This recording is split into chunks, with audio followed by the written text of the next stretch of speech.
This week's Four Questions Journalist Spotlight is brought to you by Leff's Atlanta Media, Atlanta's best journalist database. Subscribe at leffsatlantamedia.com. Welcome to another edition of our Four Questions Journalist Spotlight. We are talking this week with Rahul Bali with WABE Radio, and I feel like I've been trying to get time with Rahul to do this for about 5 years. Political reporters have been a little busy the last few years, so we've got like a slight pause between something, right? Something and something. So good time for us to catch up a little bit. So good morning, Rahul. Thanks for being with us. It's great to be on with you, Mitch. So I want to talk a little bit first about your role at WABE, what your job is, and then we'll talk a little bit about your background and what kind of brought you to where you are now. So first off, what is your job at WABE? So my main job is I'm the politics reporter here at WABE. I'm part of a politics team. Sam Gringlass is my fellow politics reporter, and then Susanna Capilouto is our politics editor here. So a part of that politics team. The majority of my coverage is state level politics, what's happening with the governor and the Georgia legislature, but obviously cover city of Atlanta politics and then what's going on the federal level from time to time as well. Yeah, because every once in a while that federal stuff impacts us here, right? Absolutely. When someone calls and says, "Hey, I just need a few more votes, just a couple more." So this isn't your first radio rodeo, as they say. So give us a little background. What's the road that got you here? So I've been in radio and television for 27 years. The vast majority of that in commercial radio. Some of my stops included 10 years at WSB Radio, where I started by producing talk shows, including Royal Marshall, Mike Kavanaugh, and then eventually made a transition over to the news side. And I've stayed in news. Part of the reason I've kind of been a journeyman is I was a military spouse too. My wife served for 12 years, along with her time in medical school. So some of my career was really following her. That's what led me to Washington, D.C. to be a reporter there. That's what led me to doing television work in Augusta, Georgia. So I've been a little bit of a journeyman bouncing around, and much of that following my wife. Then she retired in October of now a year and a half ago, which kind of opened the door for me to kind of start looking around and seeing what was out there. And this amazing opportunity came up here at WABE Radio to be a politics reporter. At that time, I was at Oconee Radio Group, where they were letting me anchor from home, and it was really convenient. But I love being out in the field and out on the road. And so this amazing opportunity, because there's only a handful of politics reporters on the radio in the state of Georgia. It's Stephen Fowler.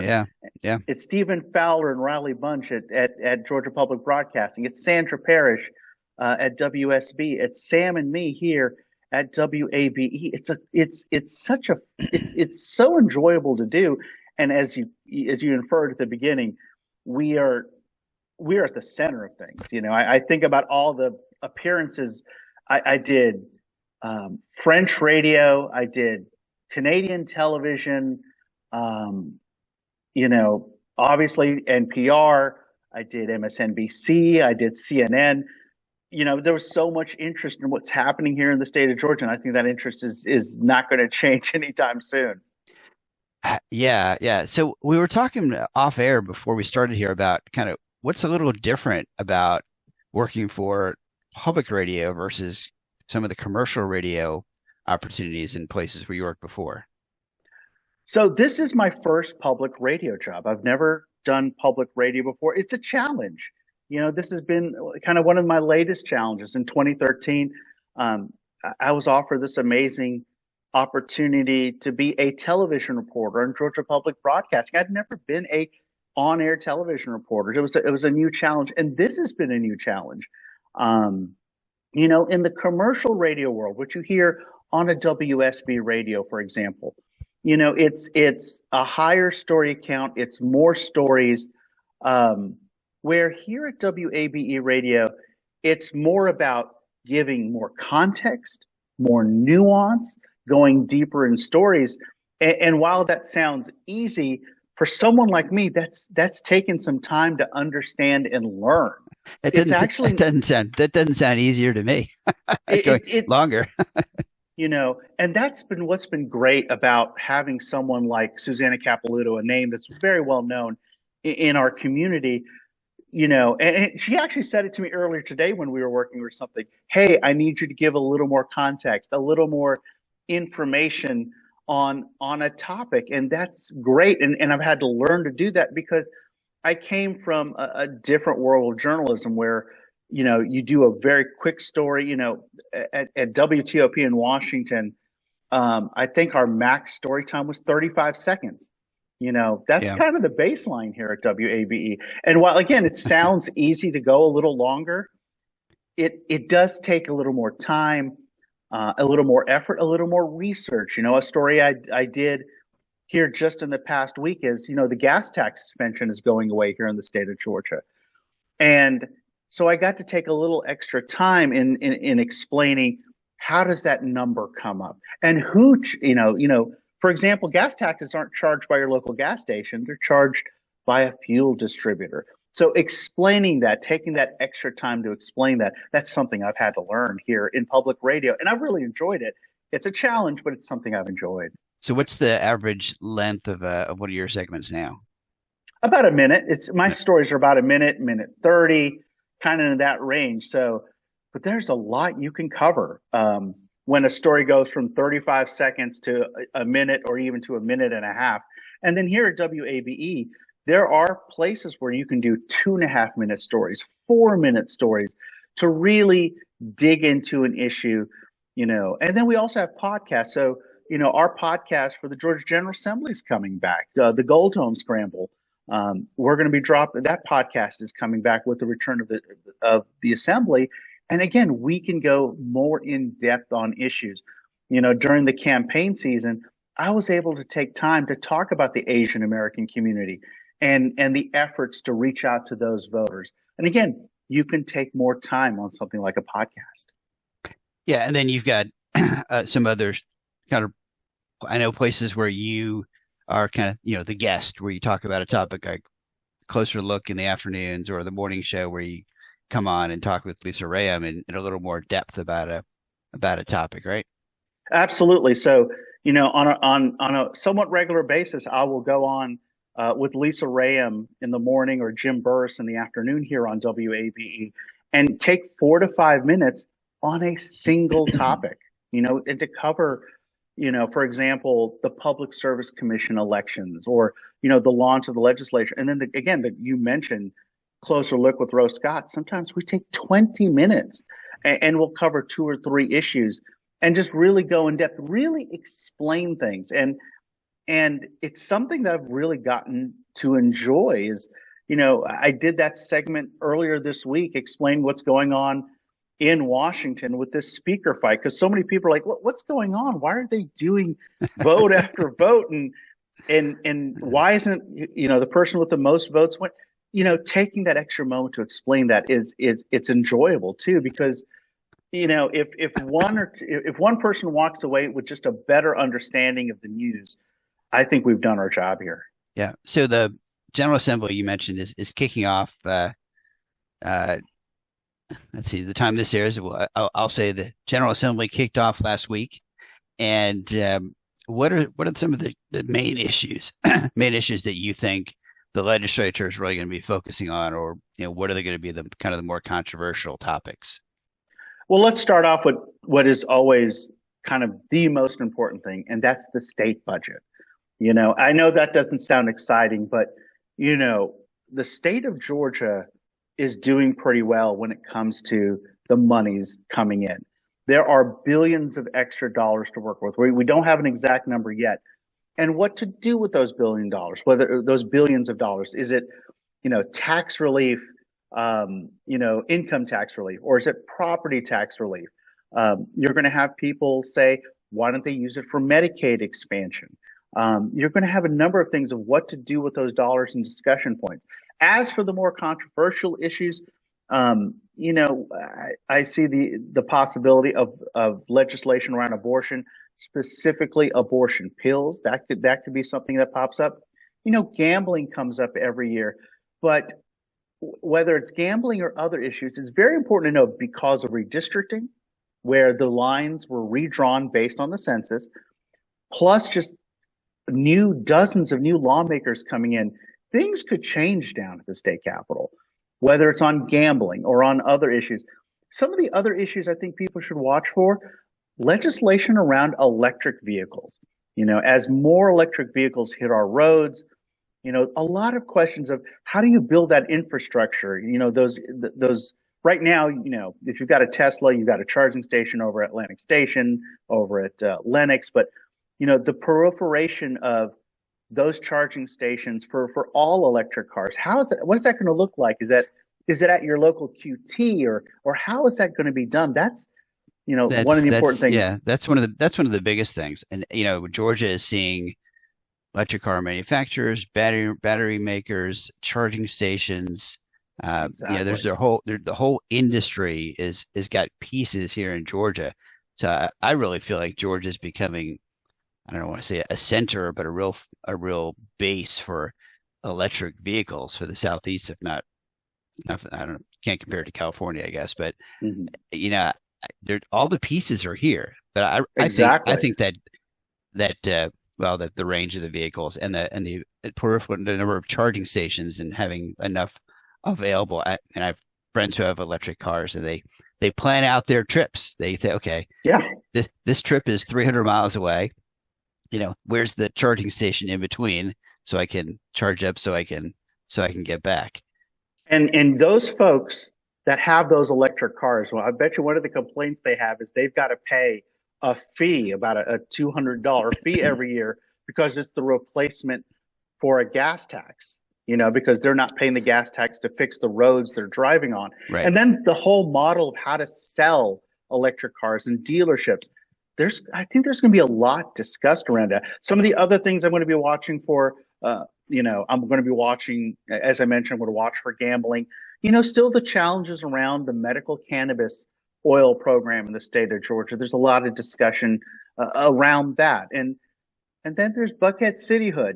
I haven't heard much about that, but that's, being an Atlanta-based station, that's definitely something that I want to be keeping my eye out. And then there's always, every year there's a topic or something that just kind of comes out of left field, whether it's, a couple of years ago, it was the right to visit a nursing home or a hospital during a pandemic. Last year it was legalizing raw milk that got so much interesting attention. Who knows what it's going to be? There's always that one issue that we kind of didn't see coming. So those are just some of the things I'm going to be watching, but there's going to be a lot to talk about here at the Capitol. There at the Capitol. Have you heard anything about kind of the entertainment industry tax credit? Any rumblings about adjusting that or anything?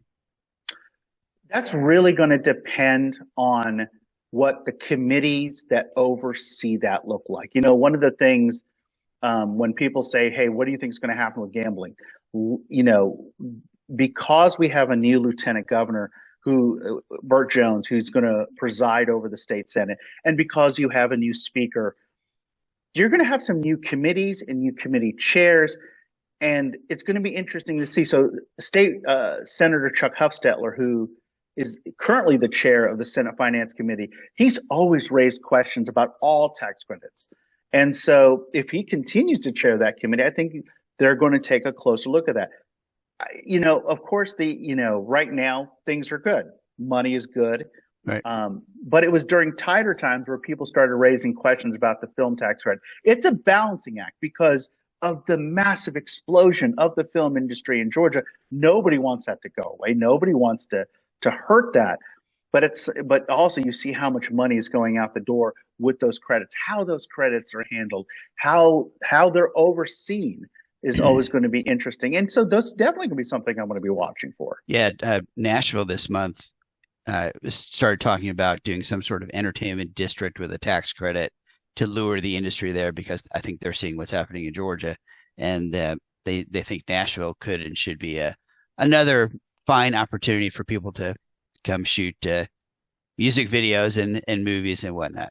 All right, so let's get to so those are the easy questions, Raul. So here's the hardest question. This is always Uh-oh. stumps people. Okay, what's the coolest thing about Rahul Bali that people might not know about? What's the coolest thing Me. about Rahul? That's something, I mean, what's the coolest What's thing the coolest? about It, me? it could be a hobby, a talent, things you collect, something funky that people don't know about Rahul that's like, oh wow, that's cool. Well, I didn't know about it. I didn't know that. well, number one, it's travel. My wife and I love to travel. We just came off an amazing kind of one of those once in a lifetime trips. We went to Argentina, Brazil, the Galapagos. Oh wow. Um, my job is to tell stories. In my personal life, I love to tell stories. And whether those stories are where I've been, what I've covered, what I've done, whether it's the 1996 Olympics, um, Yeah, that was a fun covering one. two That was a fun one. presidential inaugurations. I mean, when you think about, for those of us who are around for that and who, I was based out of the Olympic Village. I got to see Muhammad Ali in person.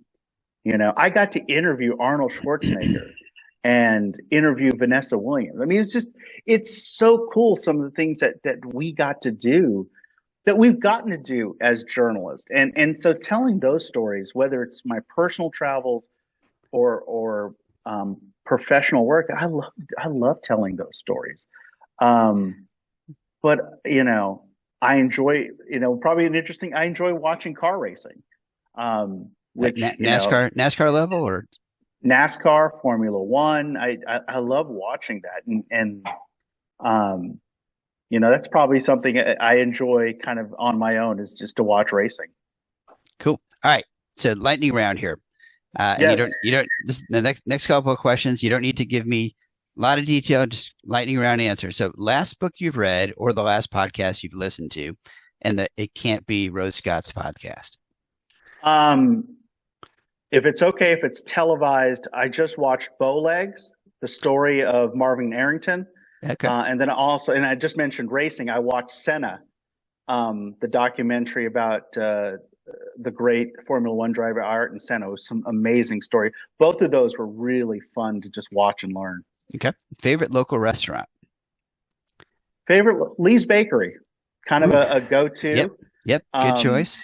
Yeah, you can pick up two banh mi's and it'll get you through a day. Yep. All right. Favorite guilty pleasure? Favorite guilty pleasure. Someone yesterday said hot chocolate was theirs. So something you look at and think I shouldn't, but I will. Cherry Coke. Cherry Coke. Okay, that's true. Instead I knew that. instead of Diet Cherry Coke, it's just regular Cherry Coke. All right. Favorite local getaway? Favorite local getaway. My son loves to bike. And so we love just going out on different trails around this city. And one of the easier trails to just bike for a while and not really have to focus is Big Creek, which runs along Alpharetta. That's a great little bike path. Your brain, it's a nice little escape. Yep, I did that last weekend actually. Started in Roswell and did a bit out, about 10 miles out the other way. Yeah. Favorite non-work hobby? Travel. All right. So we have a few more seconds, so I'll do a bonus question. So bonus question. Bonus question. Woo! I need like bumper music for that. Ching ching ching bonus question. So what's your favorite travel destination that you've been to? What really stands out for you as wow, this was an incredible place to go? I enjoy classical music, and to be in Antonio Vivaldi's church in Venice, Italy, listening to the Four Seasons being played. It's one of those moments where you're sitting there like, what am I doing here? And my son is sitting next to me and he tilts his head because he recognizes the music because he's heard it in the house. That was just one of those moments that you're just sitting there like, wow, you're in this person's church, this where the music was probably played when he was, possibly played when he's alive. I don't know the exact story, but that was definitely one of those moments where you're sitting there like, wow. Excellent. Well, we've been talking to Rahul Bali, political reporter with WABE Radio. Thank Rahul for joining us today. As always, you can find our podcast on YouTube. Click over there to 4 Questions Journalist Spotlight and make sure to hit that subscribe button. And if you are looking for our Atlanta media database, go to leftsatlantamedia.com. And if you're looking for your journalist looking for a source for a story, go to mitchesmediamatch.com or just give me a call. You know where to find me. And for WABE and Rahul, I'm Mitch Leff. Thanks for another 4 Questions Journalist Spotlight. We'll see you next week.